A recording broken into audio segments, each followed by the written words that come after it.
Welcome to another module in this massive open online course on estimation for wireless communication systems. So, currently we are looking at OFDM or orthogonal frequency division multiplexing, and we are trying to understand the mechanism of OFDM, and we also said OFDM is a modern wireless technology which can efficiently overcome inter-symbol interference, correct. So, what we are looking at currently is you are looking at estimation in the context of OFDM, where OFDM stands for orthogonal frequency division multiplexing, correct.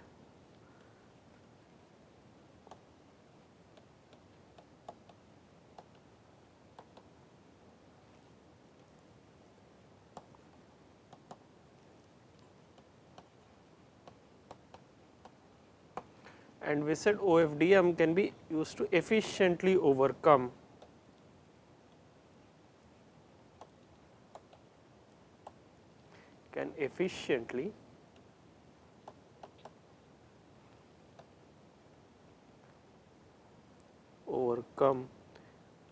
ISI or basically inter-symbol interference. For instance, we have our, and we have seen this many times before, yk equals h0 xk plus h1 xk minus 1 plus vk. This is our 2-tap ISI channel.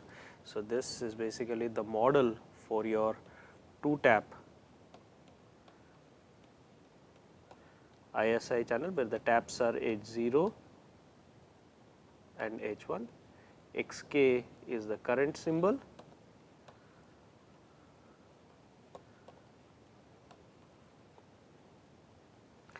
xk minus 1 is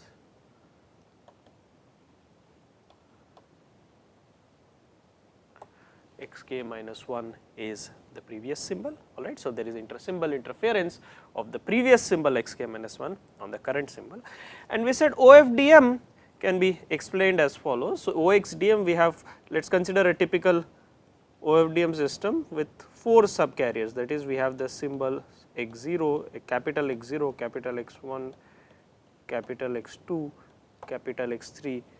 These are the n symbols, that is these are n equal to 4 symbols. These are loaded onto n equal to 4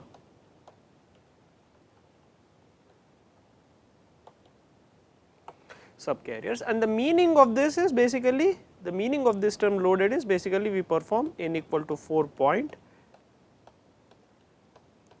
IDFT or IFFT, the inverse fast Fourier transform, which is basically the inverse fast Fourier transform. One can perform IDFT or equivalently IFFT. IFFT is nothing but the same as the IDFT, but it is an efficient, it is a fast algorithm to perform IDFT, that is the inverse fast Fourier transform. Okay. So, now therefore, the samples from this, what you have is from this capital X0, X1, X2, X3, we generate what are known as the samples, that is by IFT, that is the samples X0, X1, X2, X3, and these are generated by the, these are the n equal to 4 samples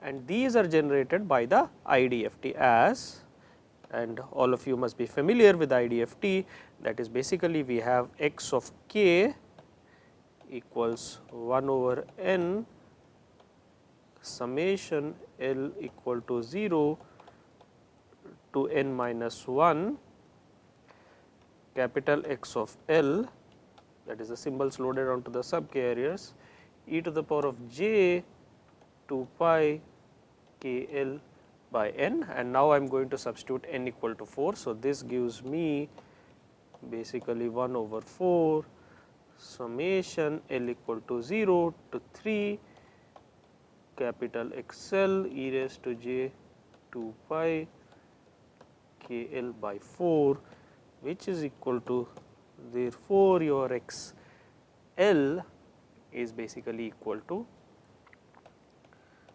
1 over 4 summation L equal to 0 to 3 XL e raised to j pi by 2 KL. All right. So, this is basically the sample. So, these are the symbols loaded onto the subcarrier, that is your BPSK, QPSK symbols, etc., and these are the samples. And now we said we are not going to, we want to transmit the samples, but we do not transmit the samples as it is. We have a small modification before transmission of these samples over the channel. We add the cyclic prefix, that is, we take a few symbols from the tail of the block and prefix them at the head of the block. Since we are cycling symbols from the end towards the head, this is known as a cyclic. This is a cyclic operation, and also since we are prefixing them, this is known as cyclic prefix. So, in the second step, what we do is you have your samples x0, x1, x2, x3, and what I have is now again I am basically cycling the samples from the end towards the beginning. This is known as a cyclic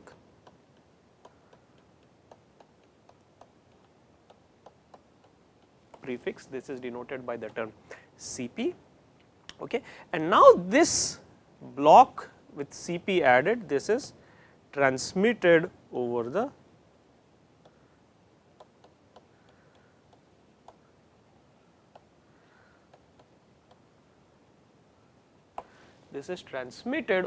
channel. Remember, our channel is our frequency selective channel, that is Yk equals H0 Xk plus H1 Xk minus 1 plus Vk. Now, when I transmit the samples, your cyclic CP added samples, that is X3, X0, X1, X2, X3. Now, observe the output corresponding to X0. Output corresponding to X0 is Y0 equals H0 times X0 plus H1 times the previous symbol, but the previous symbol to X0 is X3. This is the previous symbol because of the addition of cyclic prefix. This is your previous symbol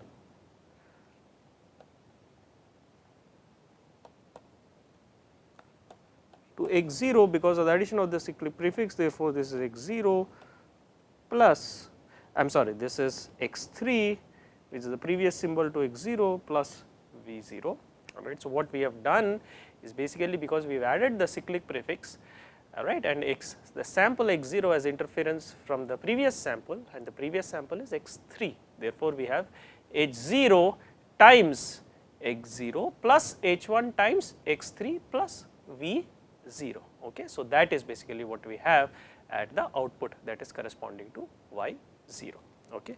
And similarly, I have Y1. Now, the rest can be written in a straightforward manner. Y1 equal to H0 times X1 plus H1 times the previous sample, that is X0 plus V of 1. Your Y2 equals H0 times X of 2 plus H1 times the previous symbol sample X1 plus V of 2, and Y3 equals H0 X3 plus H1 times the previous sample, that is X3 plus V of 3.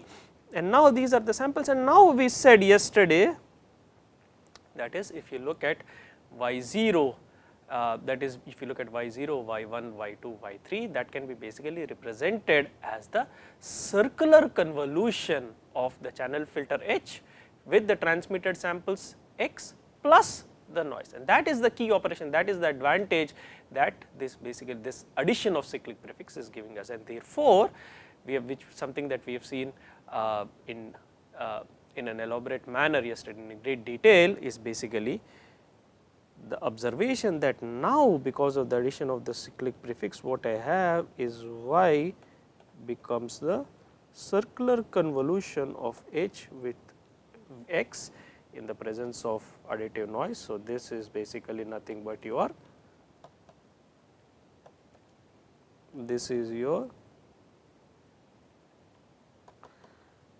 circular convolution, and as a result now if you take the FFT, we know in the frequency domain circular convolution in the time domain becomes in the frequency domain it becomes a multiplication.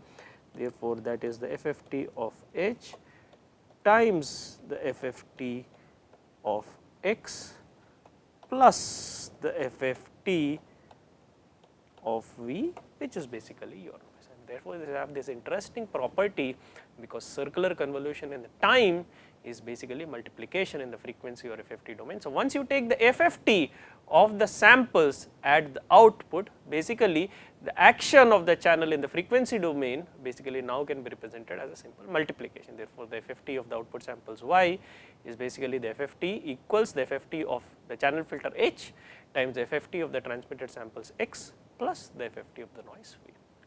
And now let us see how you get the FFT, how you take the FFT. Of course, the FFT of y is basically you have samples y0, y1, y2, y3. So, you take the FFT of these samples, obviously we are talking about the n equal to 4 point FFT, where n is the number of subcarriers. So, the size of the FFT is always fixed, that is n equal to 4 point FFT, that is fast Fourier transform, or basically also the DFT. I do not need to mention this, FFT is simply a fast algorithm for the DFT, that is discrete time Fourier transform, and that gives you the symbols across the subcarriers y0, y1, y2, y3, where each YL is basically generated by the FFT of the small y's, that is basically summation k equal to 0, and I am writing the expression for the n point FFT x k e to the power of minus j 2 pi k l divided by n, and substitute n equal to 4. This is basically your k equal to 0 to n minus 1, which is 3, that is x k e to the power of minus j 2 pi k l divided by 4, which is basically equal to, so your y l equals summation k equal to 0 to 3 x k e raised to minus j pi by 2 k l. So, basically this what we are doing here is we are substituting n equal to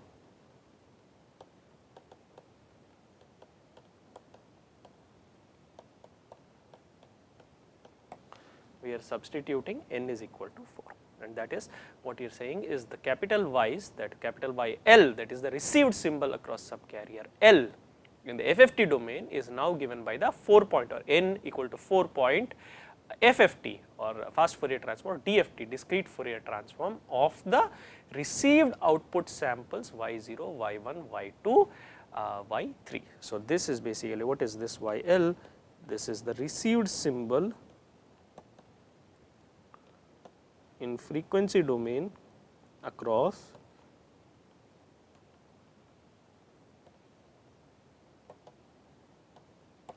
this is the received symbol across subcarrier L. Similarly, one can do the same thing for, now let us look at, of course, we have to take the FFT of the channel filter. Now, look at that, the channel filter has two channel taps H0, H1, and I have to take the 4 point FFT, therefore, I have to obviously pad with zeros. So, these are basically L channel taps where L equal to 2, I have to pad it with n minus L zeros where n equal to 4, L equal to 2, because basically I have L channel taps and I have to take the n point FFT. So, naturally I have to pad with n minus L 0. So, this is basically the 0 padded FFT. So, padding with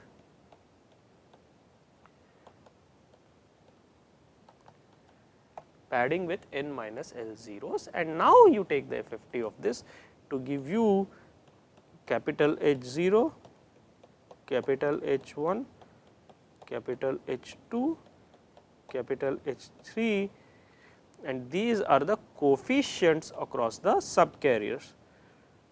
These are the coefficients, or you can also say channel coefficients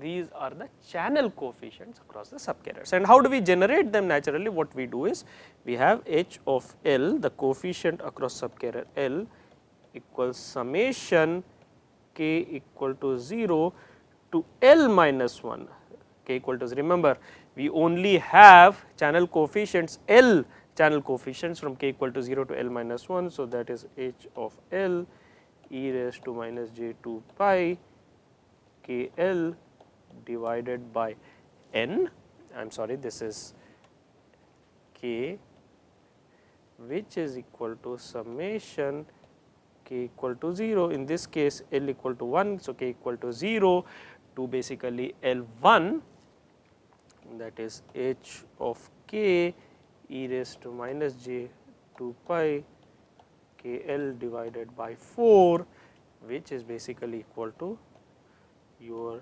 summation k equal to 0 to 1 h k e raised to minus j pi by 2 k L. This is your H L. As we said, this H L is basically the channel coefficient or the effective channel coefficient across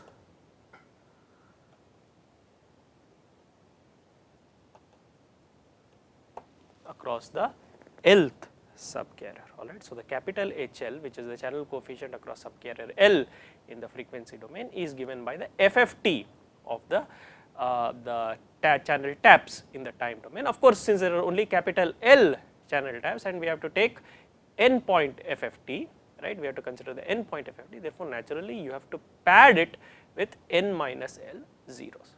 Okay. And now let us look at the FFT of the samples x. FFT of the samples x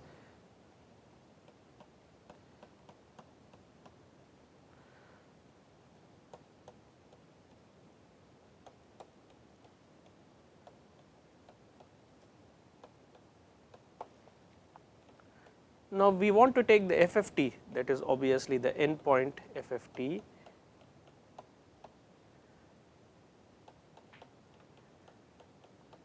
n equal to 4 point FFT, but observe that these are basically given by the IFFT of the symbols. Remember where we started from, we started with x0, x1, x2, x3 and we did the n equal to 4 point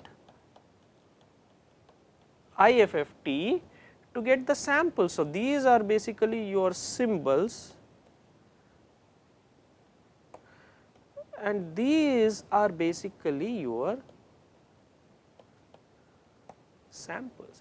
So, remember the way we started with in this OFDM, we considered the symbols, the capital X's, and we performed the IFFT to get the samples, that is small x's. So, naturally once you do the FFT of the samples, you get back the symbols that are loaded onto the subcarriers, and that is the other important point to keep in mind. So, once you take the FFT, so basically we had the symbols in the frequency domain which were loaded onto the subcarriers and you consider the IFFT to get the samples. Now, once you take the FFT of these samples, you are back in the frequency domain and you get the symbols that are loaded onto the various subcarriers, and that is basically the important point to keep in mind. So, this basically n equal to 4 point FFT. So, this basically this gives back your x0, x1, x2, x3. These are basically the symbols or the modulated symbols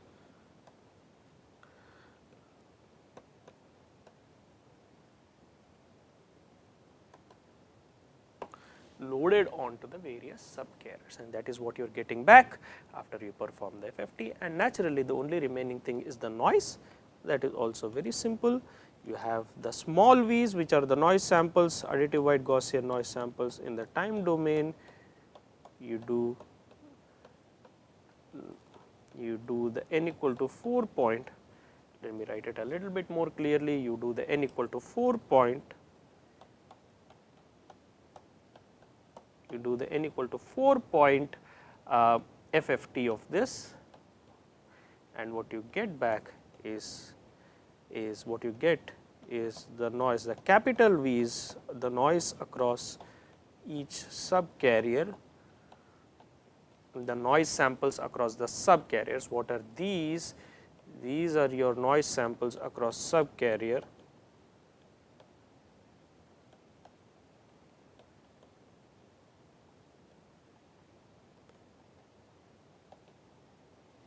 These are the noise samples across the subcarrier, and of course, we have V of L, which is given by the FFT, that is summation k equal to 0 to n minus 1 small v k, which is the noise sample, e raised to minus j 2 pi k L divided by n, substitute n equal to 4, and what you have is summation k equal to 0 to 3 small v k e raised to minus j 2 pi k L divided by 4, which is equal to, so V L, your noise across subcarrier L, that is equal to summation k equal to 0 to 3 e raised to minus j 2 pi, or in fact e raised to minus j pi by 2, because this 2 and you have the factor of 2. So, you have pi by 2 k L, and this is basically nothing but your noise sample.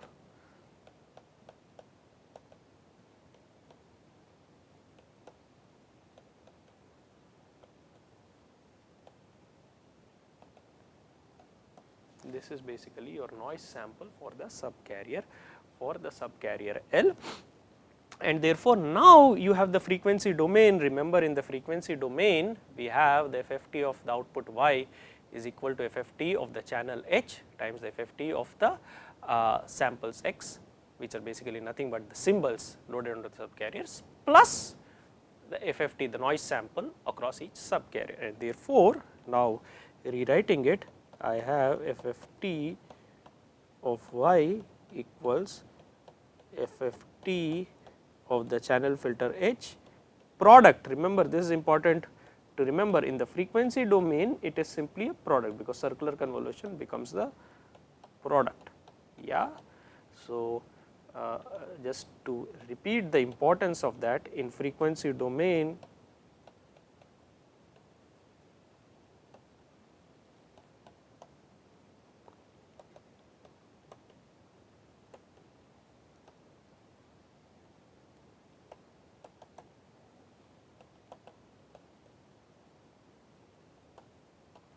is product of the corresponding frequency components across each carrier, basically product across each subcarrier. That is the important aspect, because each subcarrier represents a frequency component, and therefore, across each subcarrier, what do we have? Across, for instance, across Lth subcarrier, and we have, remember, n equal to 4 subcarriers. Across L subcarrier, we have YL equals HL times XL plus VL, and this is the most important result, where YL output symbol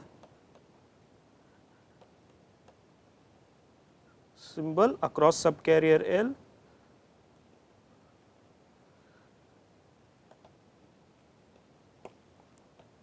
HL is basically your, what is HL, which is the channel coefficient,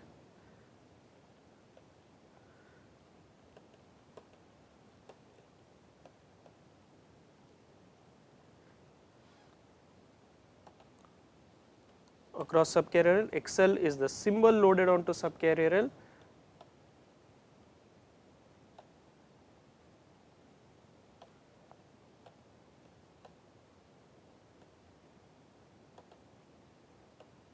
And Vs, VL, naturally VL, not to forget VL, VL is the noise across subcarrier L.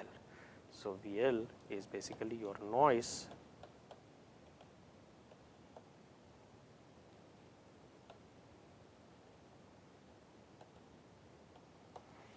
VL is basically the noise across subcarrier L, and therefore, we said the number of subcarriers is basically the same as basically equal to capital N, where N equal to 4, alright. So, number of subcarriers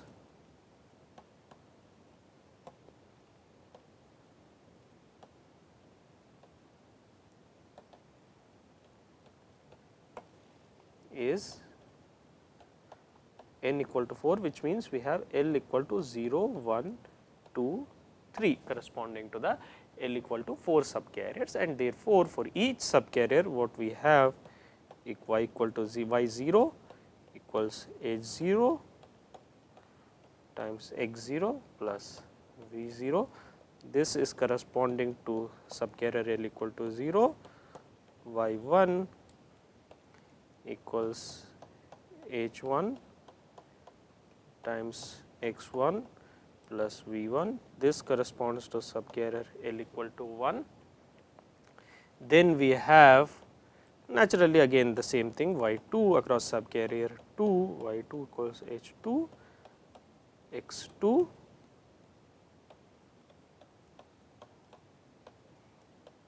plus v2 across subcarrier L equal to 2, and just to finish this I have y3 equals h3 x3 plus v3 across subcarrier L equal to 3. Okay. So, basically now what we have done is we have written down explicitly the relation corresponding to each subcarrier, that is YL equals HL times XL plus VL. Now, if you look at this system, what you can observe is that for each subcarrier the output YL is simply the channel coefficient times the input symbol XL. There is no intersymbol, there is no intersymbol interference from the previous symbol on each subcarrier. Therefore, now if you can look at this model, the incredible thing across this about this model, YL equals HL XL plus VL, this is only current symbol, that is current symbol loaded onto subcarrier L, current symbol, and this is your current output across subcarrier L. And therefore, what we have, therefore, there is no intersymbol interference from the previous subcarrier, no ISI or basically your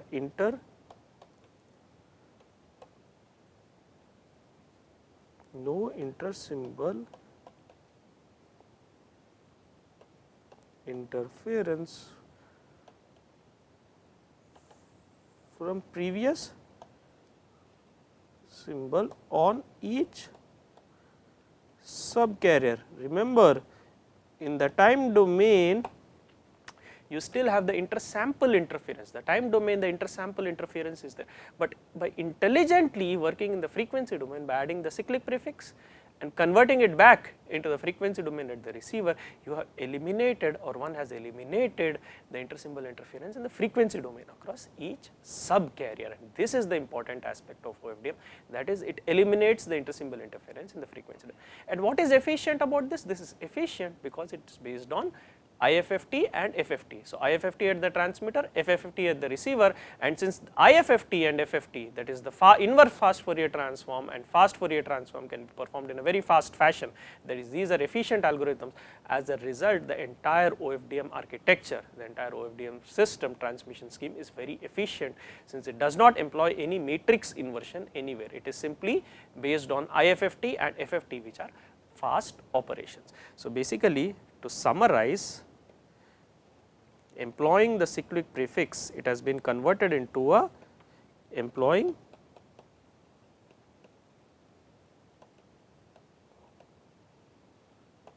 cyclic prefix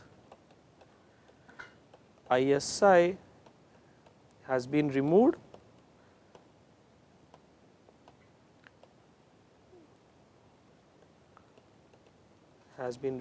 in the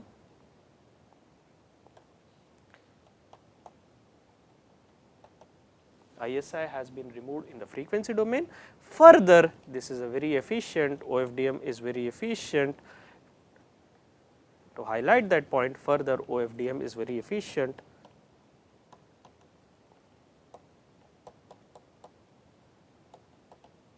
OFDM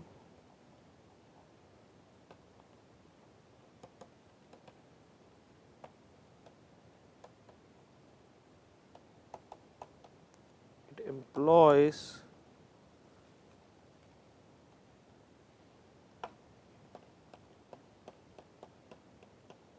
IFFT slash FFT, that is IFFT at the transmitter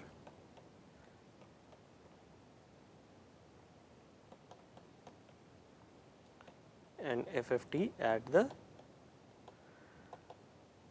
receiver, which are, and both of these algorithms are very fast and efficient,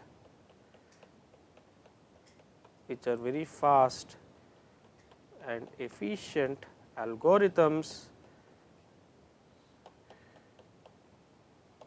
And to note that there is no matrix inversion, no inversion, which is a very, which is adds to the complexity. There is no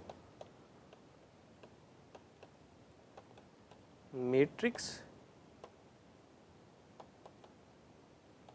inversion in OFDM. And so, basically that is the, so basically if you look at this equation here summarizes OFDM, which is basically it is no ISI across each subcarrier. Each subcarrier is ISI free. There is no ISI across each subcarrier is ISI free, and basically it is a very efficient algorithm, since it is based only on IFFT and FFT, which can be done in a very fast and efficient manner.